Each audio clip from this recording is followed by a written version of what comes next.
हाय, मैं श्वेता शिक्षापीडिया से। आज की बायोलॉजी क्लास में देखिए मेरे बायोलॉजी में चैप्टर नंबर फर्स्ट चल रहा था। क्लास 12th की बायोलॉजी है, इसमें चैप्टर नंबर फर्स्ट चल रहा है। तो जो चैप्टर नंबर फर्स्ट है उसका आज मैं आपको टॉपिक कराऊंगी डबल फर्टिलाइजेशन यानी कि दोहरा निषेचन। इससे पहले मैंने अपनी इससे जो पहले मेरी क्लास थी, लास्ट क्लास थी, उसमें मैंने आपको परागण के बारे में बताया था। ठीक है, तो आज मैं आपको बताऊंगी कि निषेचन या दोहरा डबल निषेचन यानी कि डबल फर्टिलाइजेशन कैसे होता है। आज की इस क्लास में आप लोगों को समझाऊंगी। ठीक है, तो देखिए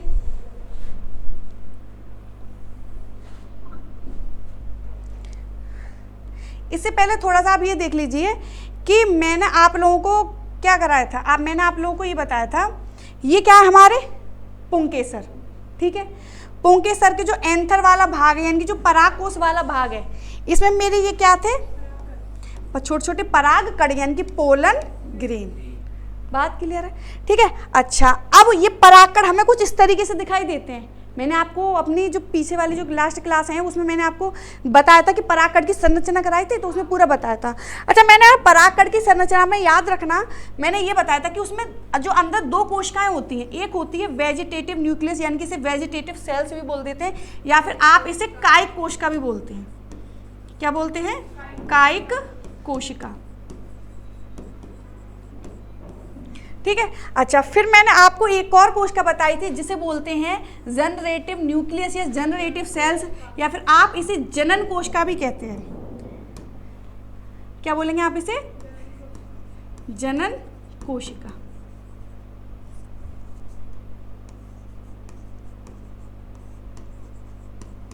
अच्छा, मैंने आपको एक बात बताई थी कि जो कायिक कोशिका है वो क्या करती है? पराग नली का निर्माण करती है। ठीक है। अच्छा, और जो जनन कोशिका है वो विभाजन करके क्या बनाती है? दो नर युग्मक। ठीक है। अब देखिए इधर, ये तो हो गया हमारा क्या है? परागकण। परागकण का डायग्राम ये रहा। ठीक है।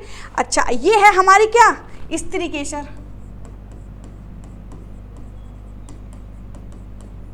ठीक है, मैंने आपको बताए थे स्त्री केसर कितने भाग? 3। कौन कौन से? स्टिग्मा यानी कि वर्तिकाग्र, और ये क्या? स्टाइल यानी कि वर्तिका, और ओवरी यानी कि अंडाशय।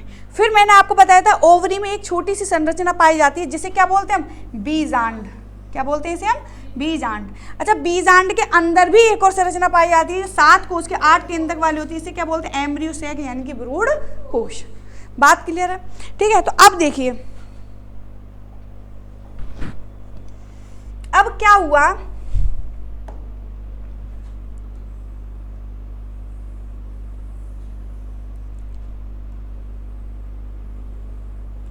मैंने आपको बताया था परागण की क्रिया। परागण की क्रिया से क्या आ रहे थे? पराग कण निकलकर वर्तिकाग्र पर चिपक रहे थे। ठीक है, तो देखिए ये आ गया हमारा कौन?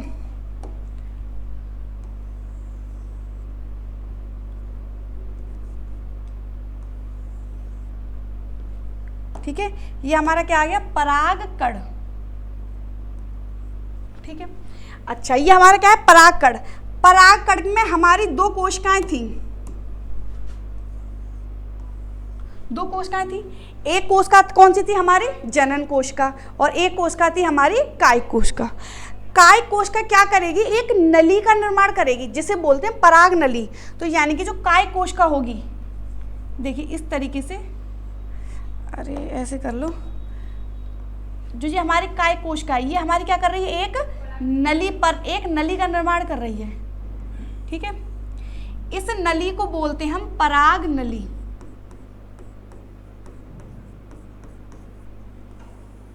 इसे क्या बोलते हैं हम? पराग नली। यहां तक बात क्लियर हुई?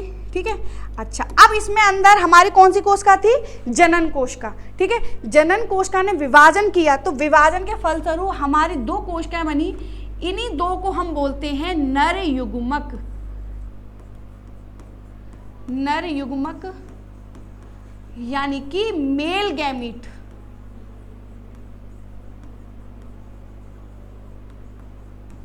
क्या है? हमारे नर युग्मक यानी कि मेल गैमीट। यहाँ तक बात क्लियर?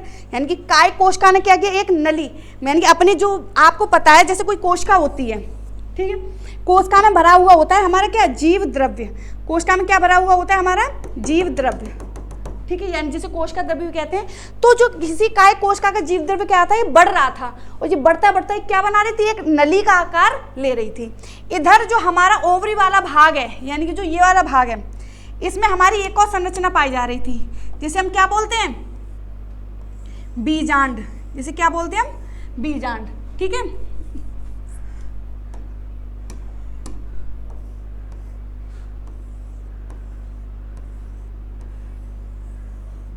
हमारी किसकी संरचना है, बीजांड। अच्छा, बीजांड की संरचना के अंदर आपको एक संरचना और दिखी थी, 3 कोश का नीचे और एक बीच में। इस संरचना को आप क्या बोल रहे थे, भ्रूण कोश।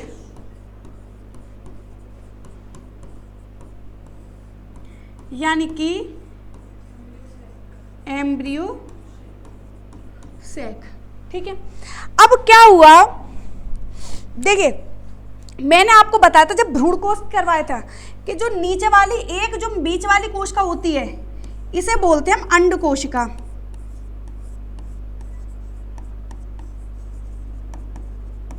ठीक है, अच्छा मैंने बताया था अंड कोशिका के पास में 2 और कोशिकाएं होती हैं, जिसे हम क्या बोलते हैं, सहायक कोशिका, यानी कि सिनर्जिड सेल। सहायक कोशिका।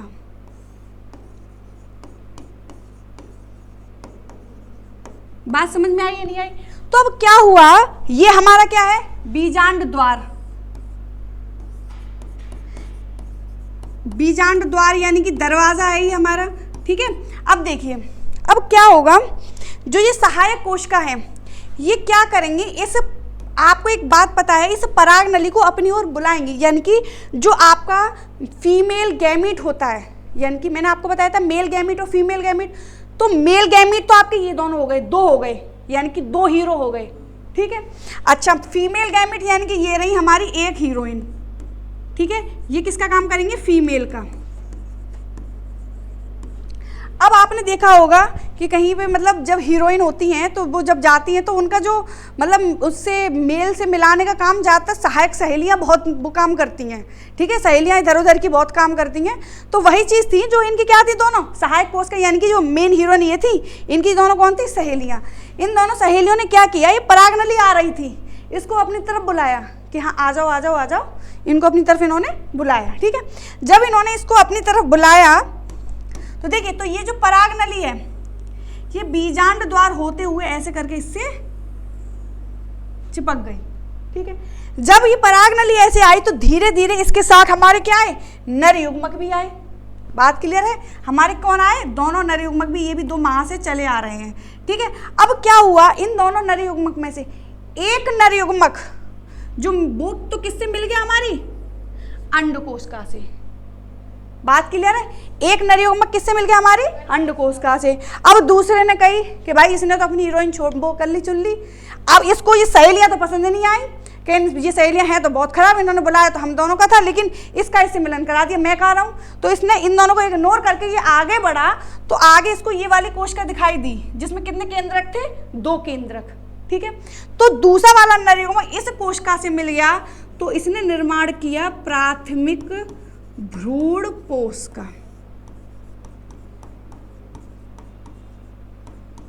बात समझ में आई या नहीं आई? ठीक है, तो यानी कि जो एक नर युग्मक किससे मिल गया, हमारा अंड कोशिका से। ठीक है, जो नर युग्मक अंड कोशिका से मिला उसने बनाया हमारा युग्मनज, यानी कि जायगोट। ठीक है, अच्छा एक नर युग्मक हमारा किनसे मिला, जो हमारी जो बीच में जो केंद्रीय कोशिका थी उससे हमारा एक नर युग्मक मिल गया। अच्छा देखिए, जो केंद्रीय कोशिका थी उसमें तो 2 तो केंद्रक थे ही थे, और दूसरा एक और नर युग्मक आके मिल गया, तो कितने हो गए, 3। तो ये कैसी संरचना होगी हमारी, त्रिगुणित। कैसी हो गई, त्रिगुणित, यानी कि 3n। ठीक है, अच्छा अब जो अंड कोशिका थी उसमें एक तो था ही था और एक नर युग्मक आगे मिल गई, तो कितनी हो गई, 2। तो इसे बोलेंगे द्विगुणित, यानी कि 2n। समझ में आया कि नहीं आया? तो इस प्रकार एक बात बताइए, निषेचन क्या होता है? जब मेल गैमीट फीमेल गैमीट से मिलता है तो उस मिलने की प्रक्रिया को क्या बोलते हैं हम? निषेचन, यानी कि फर्टिलाइजेशन। अब आप एक बात बताइए, इसमें फर्टिलाइजेशन कितनी बार हुआ? 2 बार। 2 बार हुआ, क्योंकि एक मिला हमारी अंडकोशिका से, एक मिला हमारी ध्रुवीय कोशिका से। जो अंडकोशिका से मिला उसने बनाया क्या हमारा? जायगोट, यानी कि युग्मनज। जो ध्रुवीय कोशिका से मिला उसने हमारा क्या बनाया? प्राथमिक भ्रूण कोश। समझ में आ गया भ्रूण कोश क्या होता है और भ्रूण कोश क्या होता है? ये पूरी संरचना हमारी क्या कहलाती है? भ्रूण कोश। और जब जो मिली इससे वो क्या कहलाती है? भ्रूण कोश। इतनी बात समझ में आई या नहीं आप लोगों को? बात क्लियर है? तो यानी कि इस प्रकार 2 बार निषेचन हुआ, तो इसीलिए इस क्रिया को क्या बोलते हैं हम? दोहरा निषेचन, यानी कि द्वि निषेचन आप इसको बोल सकते हैं। ठीक है, देखिए इसमें देखिए आप, देखो इसमें ये आ गया हमारा नर युग्मक, आया ये पोलन ग्रेन। अब थोड़ा सा ये ऐसे, अब इसमें ये आ गया, ठीक है, इस पे चिपक गया। दूसरे वाले में क्या हुआ? हमारी पराग नली का निर्माण कर रहा है, ठीक है, और इससे मिल गया। देखिए इधर ये भी मिल गया और आके इससे मिल गया, तो ये सारी चीजें इसमें बन गई। ठीक है, अब देखिए जैसे इसमें देखो ये हमारी पराग नली आ रही है, पराग नली आ रही है, ये ऐसे करके आएगी। देखो इस वाले में आगे यहाँ चिपक गई। 2 नर युग्मक हैं, एक ये रहा और एक ये रहा। तो एक तो हमारा किससे मिल गया? अंडकोशिका से, और एक किससे मिलेगा? इस वाली कोशिका से। देखो इसमें से एक कहाँ गया? ये रहा, और एक कहाँ गया? ये रहा। तो कितनी बार निषेचन हुआ? 2 बार। तो इसलिए क्या बोलते हैं इसे? दोहरा निषेचन। और ये बताइए, जब अंडकोशिका से मिलता है एक नर युग्मक तो वो किसका निर्माण करता है? युग्मनज का। और जब दूसरा नर युग्मक हमारी ध्रुवीय कोशिका से मिलता है तो क्या बनाता है? हमारा प्राथमिक भ्रूण कोश। बात क्लियर है यहाँ तक? अच्छा, वही चीज है, देखिए द्विनिषेचन पादपों का एक विशिष्ट गुण है, यानी कि जो आपकी जो दोहरा निषेचन वाली प्रक्रिया होती है ये हमारी किस में होती है? प्लांट में होती है, यानी कि पादपों में होती है। ठीक है, अच्छा, द्विनिषेचन की खोज सर्वप्रथम करी थी, सर्वप्रथम H.G. नवासिन किसने की थी? H.G. नवासिन ने लिलियम तथा फ्रिटिलेरिया नामक पादपों में की थी। किस किस में की थी? लिलियम तथा फ्रिटिलेरिया नामक पादपों में। बात क्लियर है? ये दोनों प्लांट थे, इसमें खुद द्विनिषेचन की खोज सबसे पहले किसने की थी? H.G. नवासिन ने। क्लियर है? अब देखिए, जबकि युग्मक संलयन, यानी कि युग्मक संलयन का मतलब समझते हो? संलयन का मतलब होता है मिलना, संलयन का मतलब मिलना। युग्मक संलयन यानी कि मेल युग्मक एंड फीमेल युग्मक, यानी कि मादा युग्मक और नर युग्मक, ये दोनों मिल गए तो इनका क्या हो गया? युग्मक संलयन।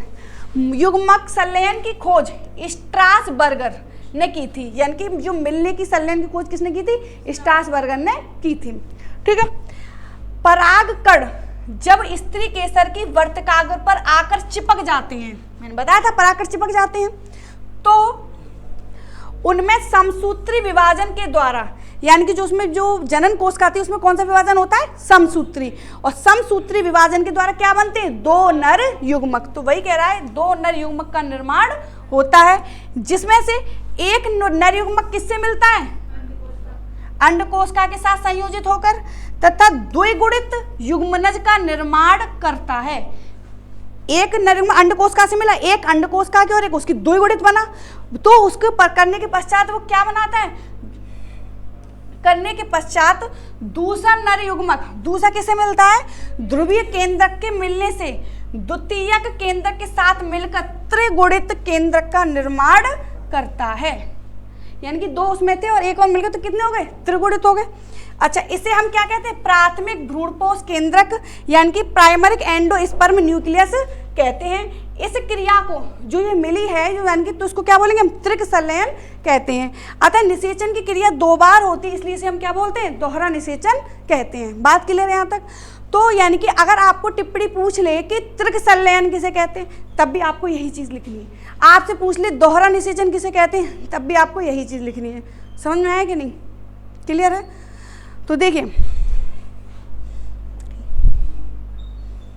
तो तो आज की मेरी क्लास यहीं समाप्त होती है। तो मुझे उम्मीद है कि आज की मेरी क्लास आप लोगों को समझ में आई होगी, ठीक है। अगर फिर भी मेरी इस क्लास से रिलेटेड आपको कोई भी डाउट हो या कोई भी क्वेश्चन वगैरह आपको पूछना हो तो प्लीज़ मेरे कमेंट बॉक्स में पूछिए। और अगर आपको आज की मेरी क्लास पसंद आई हो तो प्लीज़ इसे आगे और बच्चों को, हमारे जो शिक्षापीडिया का लिंक है, और बच्चों को आगे मतलब भेजिए उनको, और हमारे इस चैनल को सब्सक्राइब कीजिए, लाइक कीजिए, कमेंट कीजिए। थैंक यू, धन्यवाद।